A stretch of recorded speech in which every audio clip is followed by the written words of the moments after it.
刚才我们讨论到中国的马克思主义、列宁主义等等，毛泽东时代他的意识形态。那最近清华大学的秦晖教授，您也非常熟悉，他在网上有一系列的演讲，非常非常精彩，就是题目大概就叫“我看马克思”，总共是4次，再加上一次问答。那对于马克思主义的很多很多在中国大陆的一些误解，有非常精彩的分析。那我就想请白夏先生，还有李安友教授来讨论一下，就是马克思主义它在今天在中国还有没有什么影响？另外呢，就是列宁主义啊，在中国一般都是讲马列主义，但是马克思主义跟列宁主义是非常不同的东西。那列宁主义在中国还有什么影响？有人管今天的中国的体制叫做市场列宁主义，那么是不是？先请白夏教授，谢谢。呃，这个可惜我没有看那个金汇的一系列文章了。列宁主义当然这在中国是列宁主义是什么？我们如果把列宁主义就是当做那个怎么办，就是那个整个那个党的作用和这个党的组织方式，我觉得列宁主义在中国还是很强的，还是很有影响的。因为现在最主要的就是共产党领导一切的，所以共产党领导一切，列宁主义的一个很重要的思想就是那个民主中央制，所以这个现在的那个共产党完全是符合列宁的那个在怎么办描写的那些标志。所以说是列宁主义的，我觉得是很对的。说是马列主义，我也同意了，因为马列主义，像我说了，马列主义就是那个斯大林的一个创造的概念，这个概念本来就不存在，所以马列主义就是斯大林主义，说实话，所以那个斯大林主义更接近那个现在的中国。当然，我说的是在那个政治领域和那个社会领域，当然不是在经济领域是完全不同的。但是如果说那个列宁当时他的执政的经验，他也会利用一些资本主义的方式，比方说的这个 NEP 新的经济政策，它就是一种接受资本主义的。当然，因为列宁执政了，就是只有3年，就是那个 NEP 只有3年，所以以后我们不知道他会不会像中国那样发展那个资本主义。但是我觉得马克思主义不太符合现在的中国思想体系，列宁主义是非常符合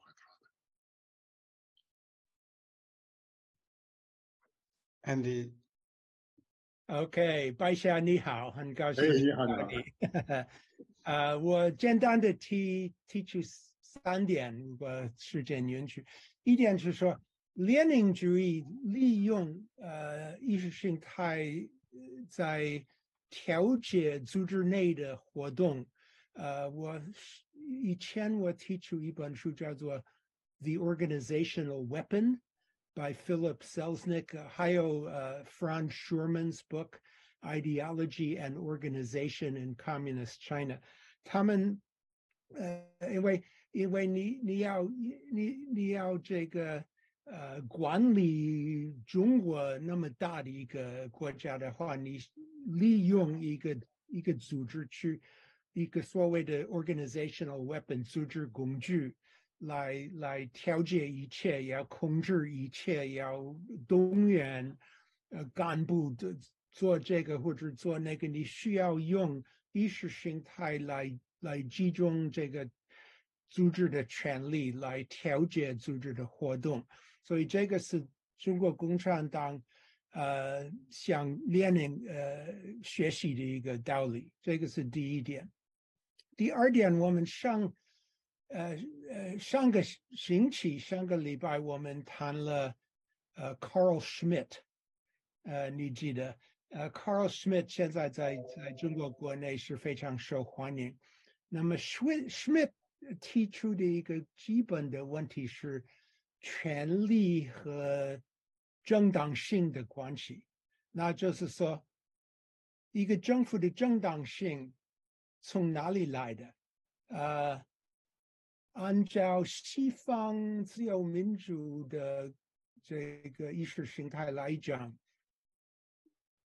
正当性产出权利，就是说权利是从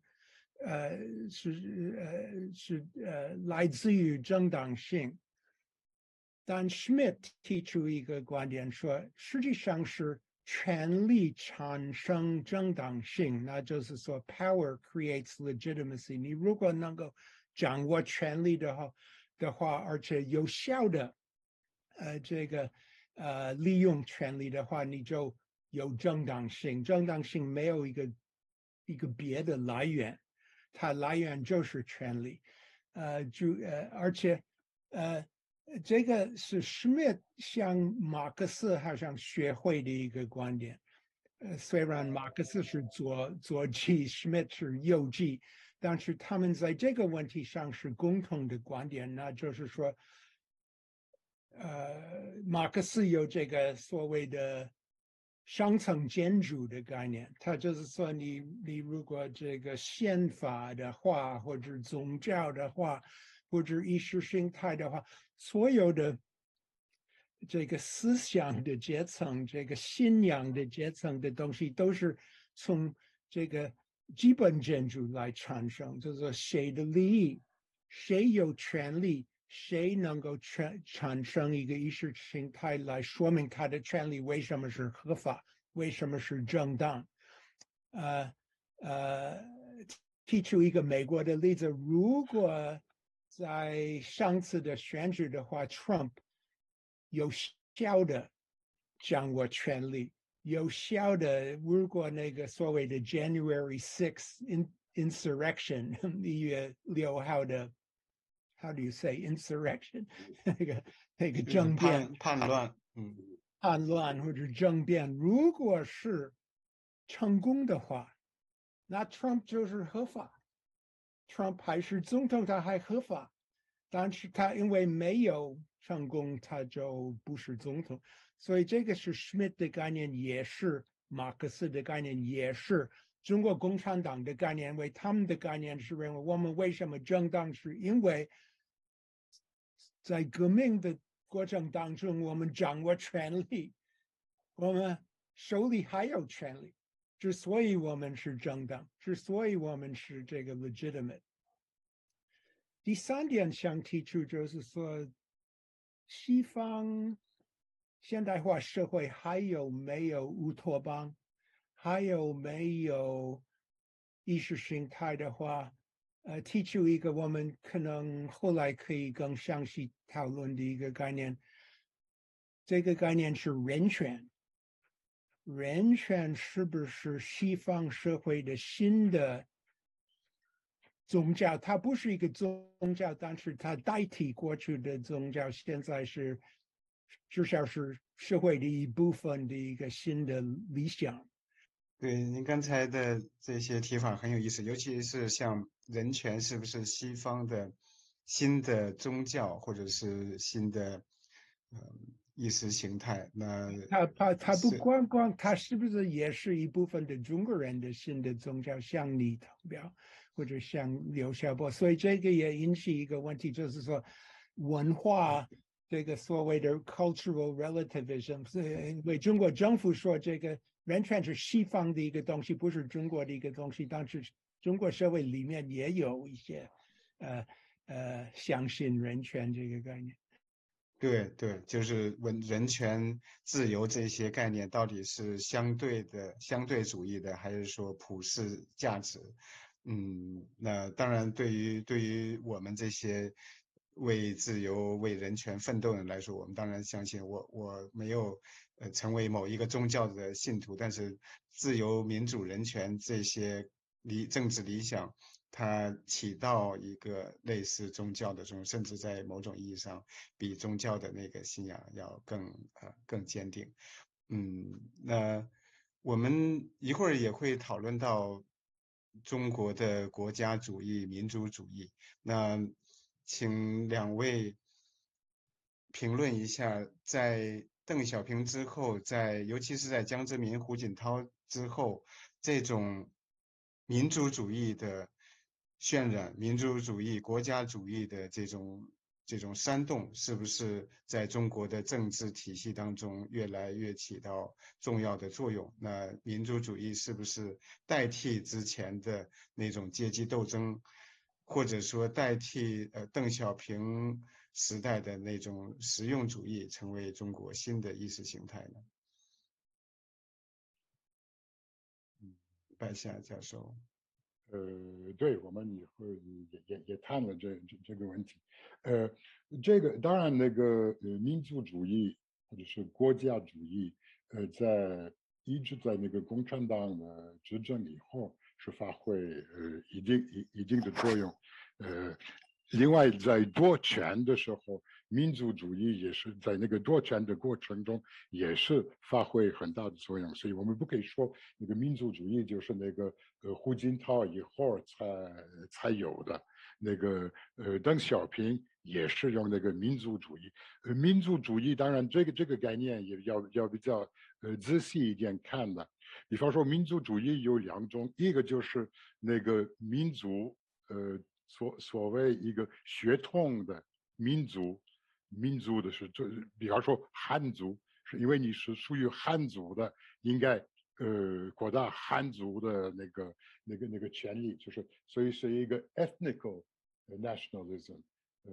所以我不知道这中文怎么说，因为民族就是民族，所以很麻烦了。民族和民族有两个意思，两个意义。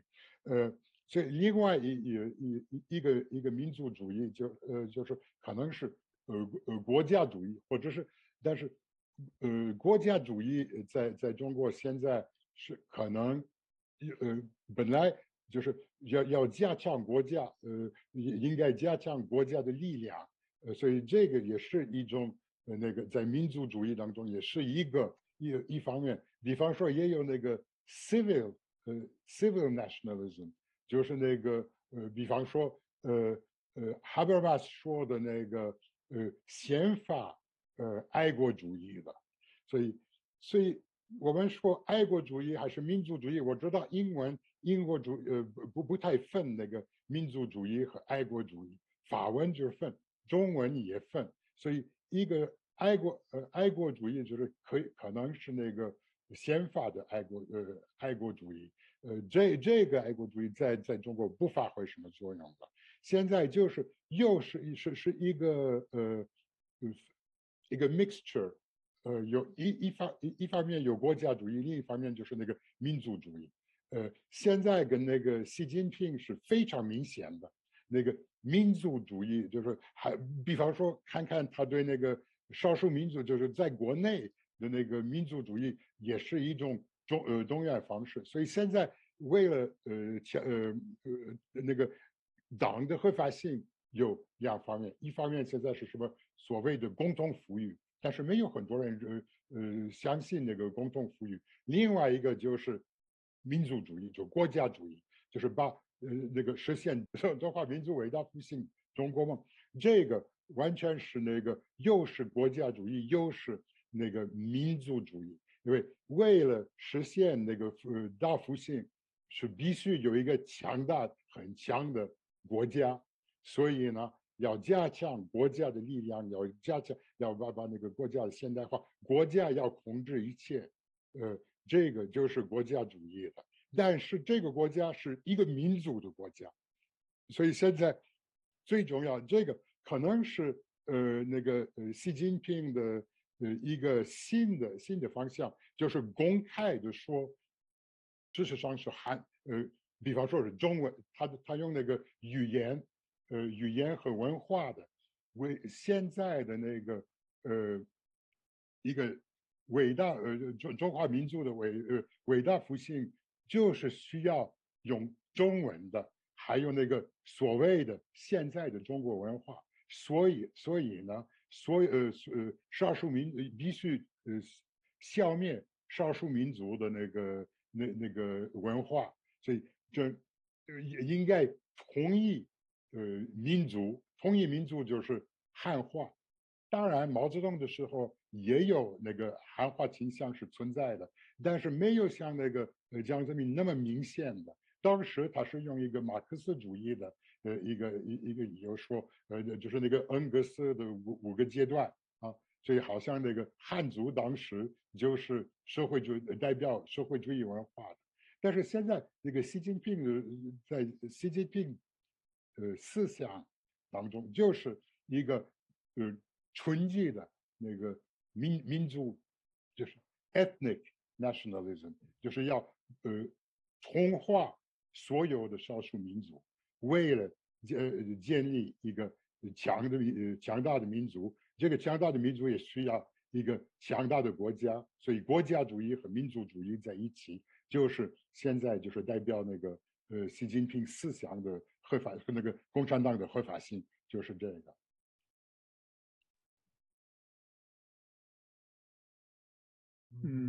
我认为这个爱国主义或者是国家主义有几种，至少有几种。一种就是说，对于本国的这个成绩和文化有感觉骄傲，这个当然是非常为了中国人来讲是非常这个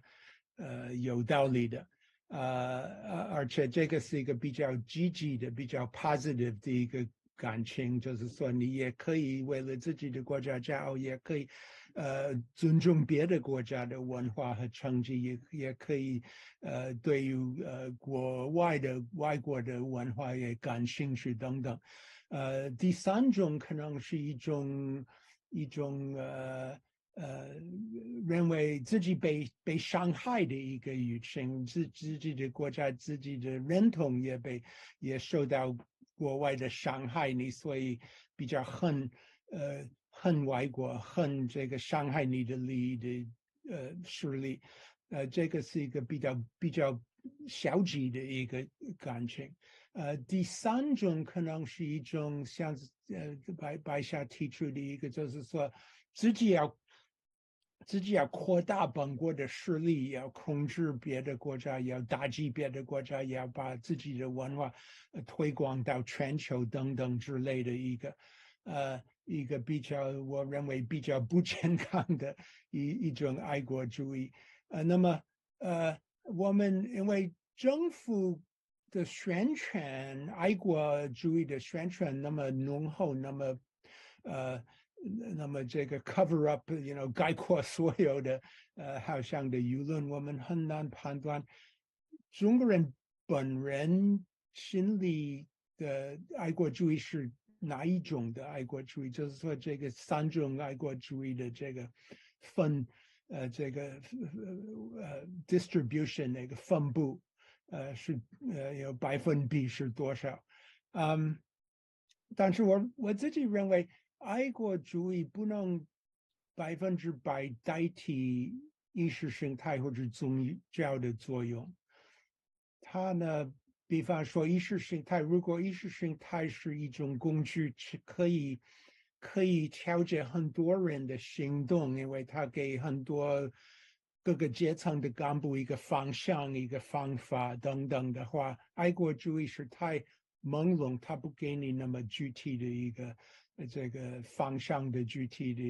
一个指导。那么另外，爱国主义能不能完全满足人的怎么说人的那个就是说 spirituality 或者理想主义的要求，我怀疑，因为人的心理的要求是更广泛。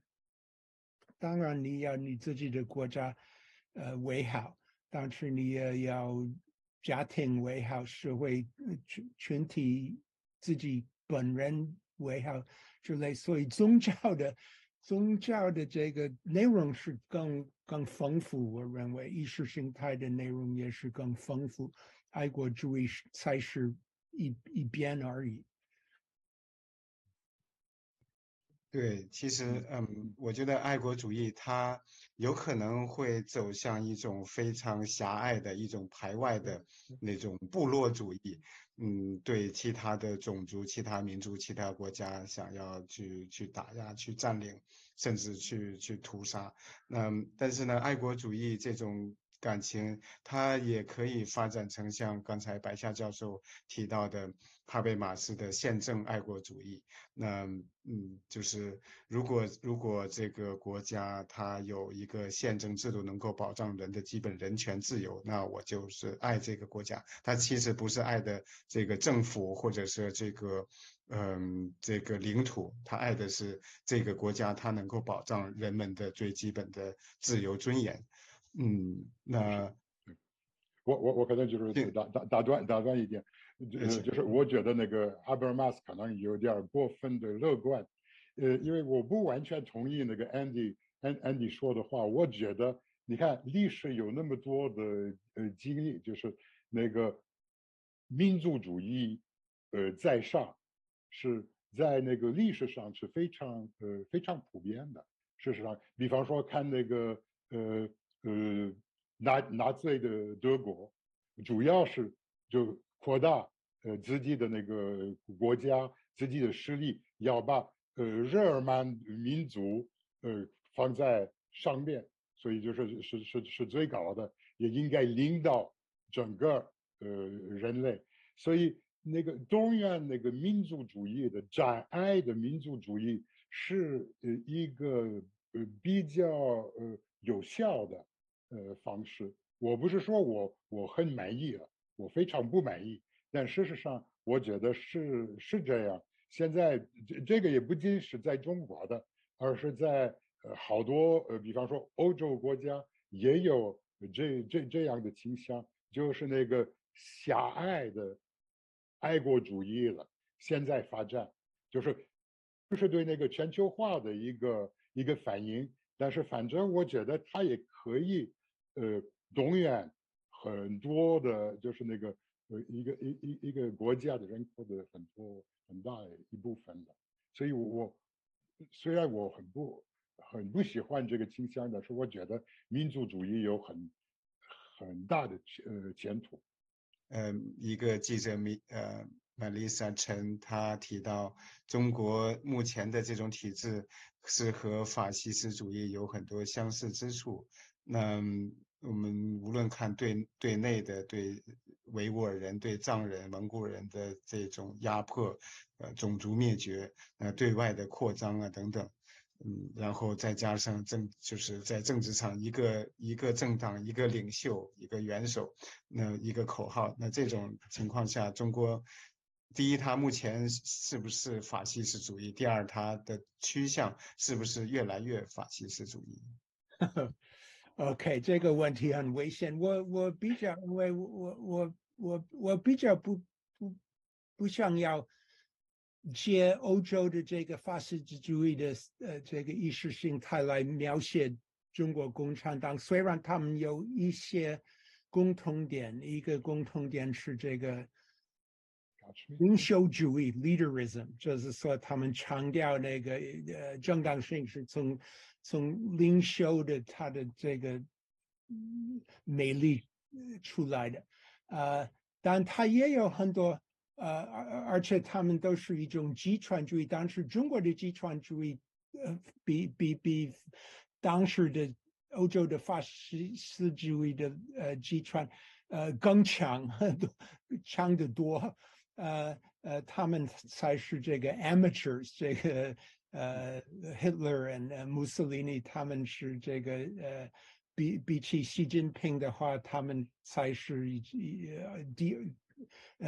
次要的极权主义者。还有就是说，中国对于少数民族的态度跟德国对于犹太人的态度是不一样。德国要杀掉所有的，要所谓解决这个犹太问题的意思，就是说要杀所有的犹太人，把这个犹太人的人口降到0。那么中国对维吾尔族和西藏族的态度是要消化他们，不要杀掉，要消化。所以我想这个不同的地方可能比同的地方更重要。我们如果要详细的分析中国的制度的话，我们不要乱用一些可能不太合适的一些概念，要描写它。对，那白夏教授，您有没有什么对这个问题有对对，这个我不完全同意那个刚才 Andy 说的，当然有很多我同意说那个现在的那些控制社会的方式比墨索里尼的时候要效率高多了。所以这个他当然比那个墨索里尼要厉害。我完全同意那个 Andy 说的，共产党对那个少数民族跟那个希特勒对犹太人是完全不同的。那个共产党不想消灭藏族或者是维吾尔族，他主要是想同化的。所以这个我也完全同意的。但是像你自己说的，就是一个领袖、一个党、一个人民，这个你可以说现在习近平也可以这么说，ein Führer，所以这一点是肯定的。另外，用那个民族主义的和那个继承整个历史的，就是比方说皇帝的那个历史，古典中国的那个历史，完全是那个跟那个墨索里尼或者是希特勒的，他就是是同样的一个现象。所以我觉得，当然有很多不同的，但是也有一些共同点。这些共同点就是一个党、一个领袖，一个民族主义，就是意识形态的一个大部分就是一个民族主义的。所以这些我觉得还是可以做比较。当然，比较就不是说是等于法西斯主义，但是跟法西斯主义有很多共同点。第一个问题是来自于他说他读过一篇钱刚老师的文章，说到他与白夏老师您一起去曾经的五月风暴的街道，然后也提到您曾经是五月风暴的参与者，当时也站上了街垒。然后他想请问您，就是您认为街头民主或者街头运动是社会改良的一种有效方式吗？然后以及完成变革后，街头民主还会是一种好的治理结构的开端吗？谢谢。这个当然是谢谢那个很有意思的一个问题啊。我参加过，我没有当过什么领袖，但是我当然参加过那个68年的运动，以后也继续参加很多那些所谓的街头运动。街头运动的作用就是要看那个制度是怎么样的，因为如果制度有很多的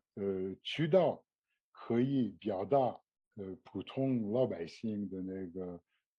需求和那个看法，我觉得可能街头运动的作用不会太大了。问题是经常那些包括在那个民主制度民主国家当中因为就是那个